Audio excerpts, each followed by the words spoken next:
একদিন একটি লোককে কুকুরে কামড়েছিল। সে এতে দারুণ ভয় পেয়ে যাকেই সামনে দেখে তাকেই জিজ্ঞাসা করে, ভাই, আমায় কুকুরে কামড়েছে, তুমি যদি এর কোনো ওষুধ জানো তো আমায় বলো।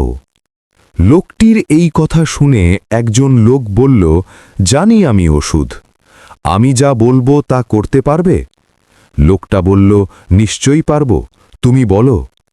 তাহলে শোনো, কুকুরের কামড়ে যে ক্ষত তোমার সৃষ্টি হয়েছে, সেই ক্ষতের রক্তে এক টুকরো রুটি ভিজিয়ে যে কুকুরটা তোমায় কামড়েছে তাকে খেতে দাও, তাহলেই তুমি ভালো হয়ে যাবে।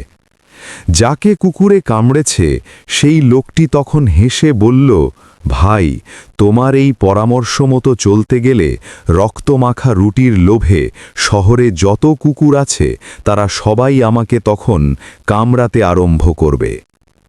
উপদেশ: বিপদে মাথা ঠিক রেখে কাজ না করলে আরও বিপদে পড়বার সম্ভাবনা থাকে।